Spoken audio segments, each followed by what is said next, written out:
Bismillahirrahmanirrahim. Assalamualaikum warahmatullahi wabarakatuh. Allahumma shalli ala sayyidina Muhammad wa ala ali sayyidina Muhammad. Semoga kita dalam keadaan sehat selalu. Amin ya rabbal alamin.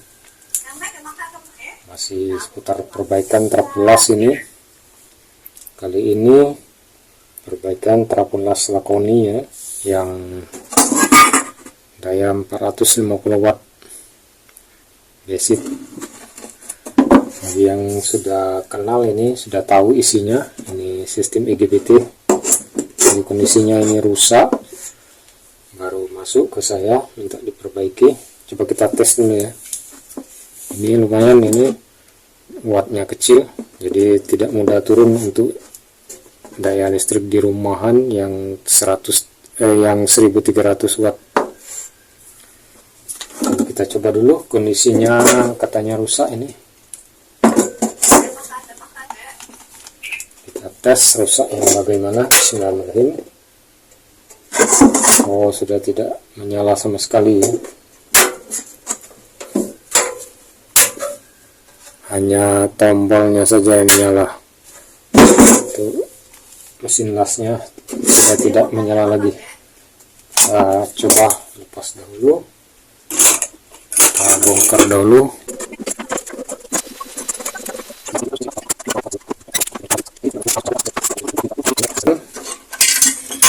Dari debunya, lalu dicek komponen yang lain, kemungkinan ada yang rusak, apakah kipasnya. Jadi coba kita tes dulu sebentar. Nah, ini kita tes menggunakan listrik.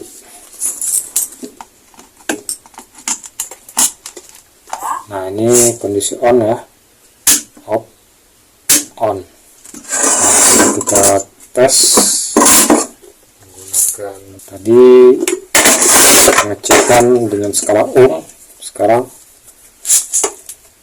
menggunakan hambatan, jadi tidak nyambung untuk tombol on off-nya. Sekarang menggunakan listrik, ada listriknya masuk.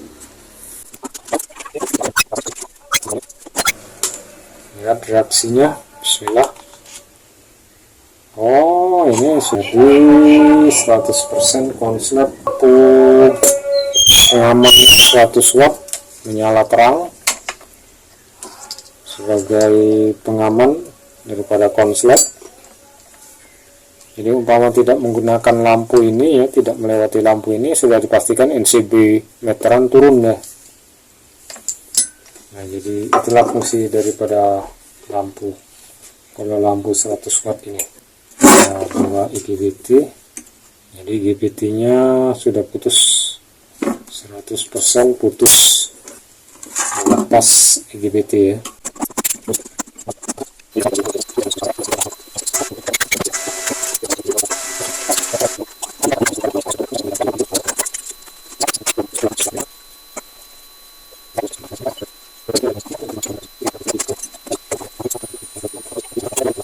Untuk kondisi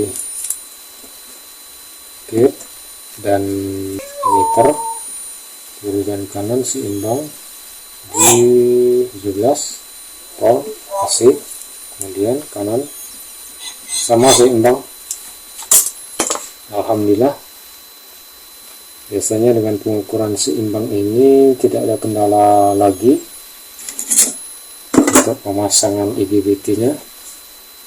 Sudah bisa dilaksanakan pemasangan karena voltase drivernya seimbang. Oke, kita bersihkan dahulu ya debunya, kotoran. Nanti kita langsung pasang IGBT, karena untuk voltase drivernya sudah seimbang antara kanan dan kiri, jadi sudah layak dipasang IGBT, sudah tidak ada risiko lagi. Kalau tidak seimbang biasanya ada risiko putus pada IGBT. Oke, kita tutup dahulu videonya. Nanti setelah dibersihkan saya akan lanjut lagi videonya, pemasangan IGBT dan pengetesan trapulas.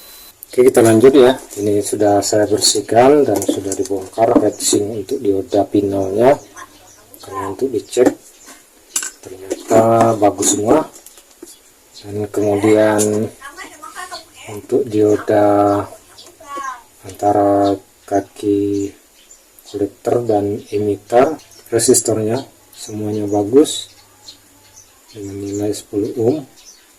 Ini juga bagus, baik IGBT kiri maupun R IGBT kanannya, begitupun juga kapasitornya nilainya masih memenuhi.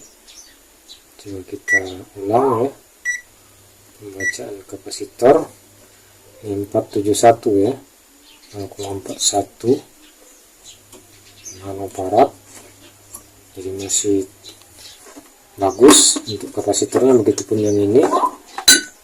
Jadi sementara ini saya cek untuk dioda ya.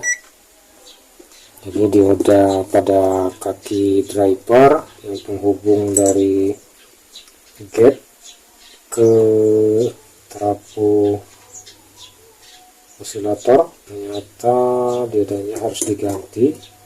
Dia sudah jebol alias sudah putus. Nah, sama dia bolak-baliknya 0,06, tegangan mundur, kebalikan maksudnya antara anoda dan katoda, jadi sama dia. Jadi ini bentuknya SMD ya diodanya ini. Sebentar saya ambil.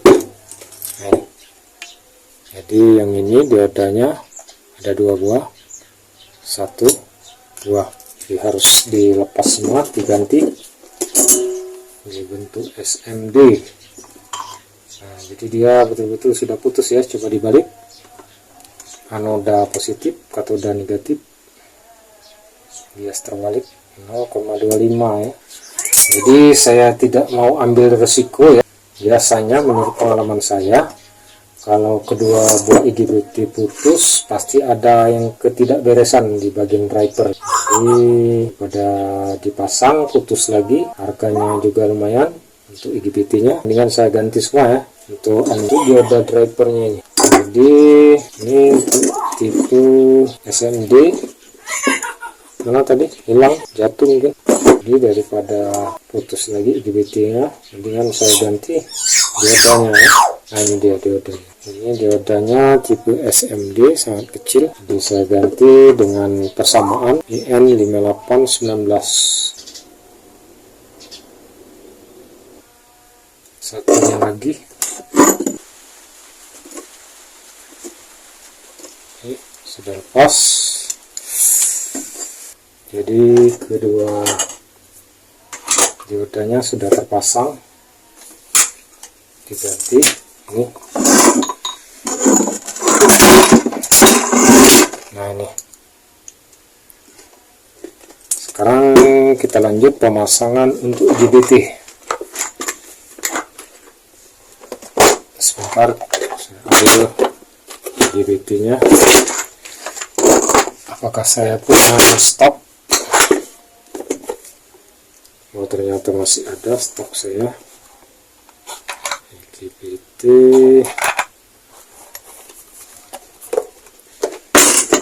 kita lihat dulu serinya ya.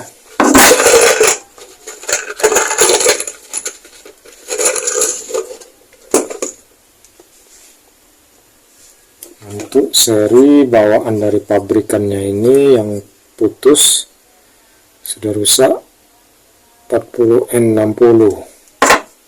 Stok saya FGH 60N60, FGH 60N60.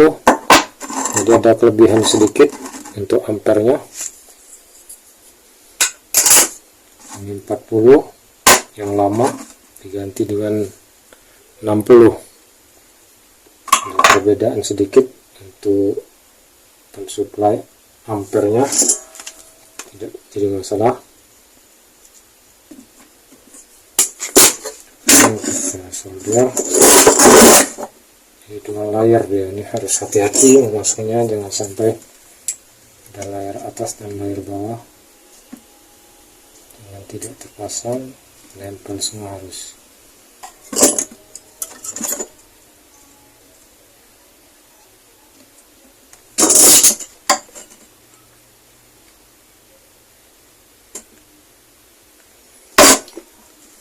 sudah terpasang dengan rapi, jadi semuanya menempel untuk pinnya. Sekarang kita pasang yang ini tadi.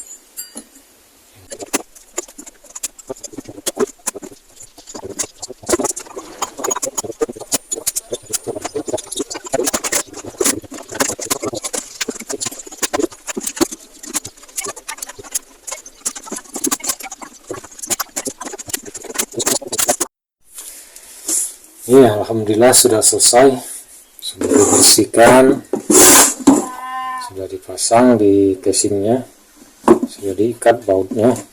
Jadi penggantian IGBT ya, sama dioda, 2 buah IGBT diganti, sudah putus. Jadi IGBT yang bawaan pabriknya ini 40N60, saya ganti dengan 60N60. Jadi ada peningkatan daya untuk trapolas ini. Kemudian diodanya saya ganti ya, ini sudah tertutup, tidak kelihatan lagi. Jadi diodanya yang SMD ini saya ambil dahulu 2 buah dioda SMD dengan serinya S16 kalau tidak salah. Saya ganti dengan persamaan yaitu IN5819. Ini sudah selesai. Coba kita pasang dahulu soketnya.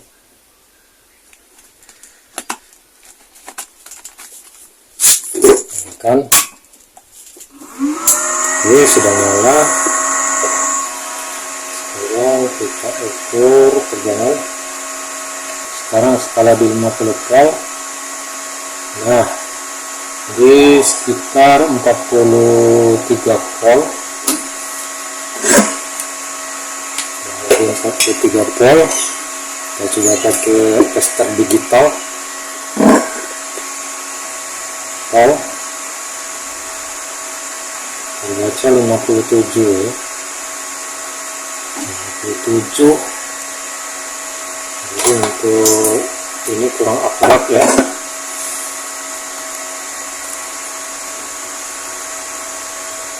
Kurang akurat ya. Oke, 57 volt. Sekarang sebuah bola lampu 100 watt sudah menyala. Sekarang kita coba ya untuk mengelas dari hasil perbaikan tadi. Ini sudah saya siapkan bahannya. Sekarang dinyalakan dahulu. Ampernya di 100. Coba.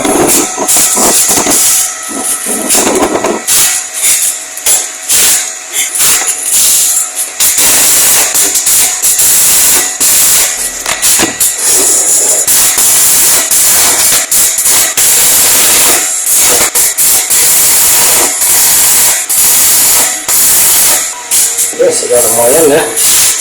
Sip. Sudah selesai pengujian. Ternyata cukup lumayan. Dengan ampere 90 ampere sudah bisa digunakan dengan api sangat besar. Jadi ada penambahan daya dari penggantian IGBT tadi. Oke, demikian, tinggal ditutup casing, kemudian diserahkan kepada pemiliknya. Kita matikan dulu ya. Tinggal kita tutup casing, kemudian diserahkan kepada pemiliknya. Oke, demikian. Terima kasih telah menonton video saya ini. Terima kasih telah mengklik like dan subscribe-nya. Semoga bermanfaat bagi kita. Assalamualaikum warahmatullahi wabarakatuh.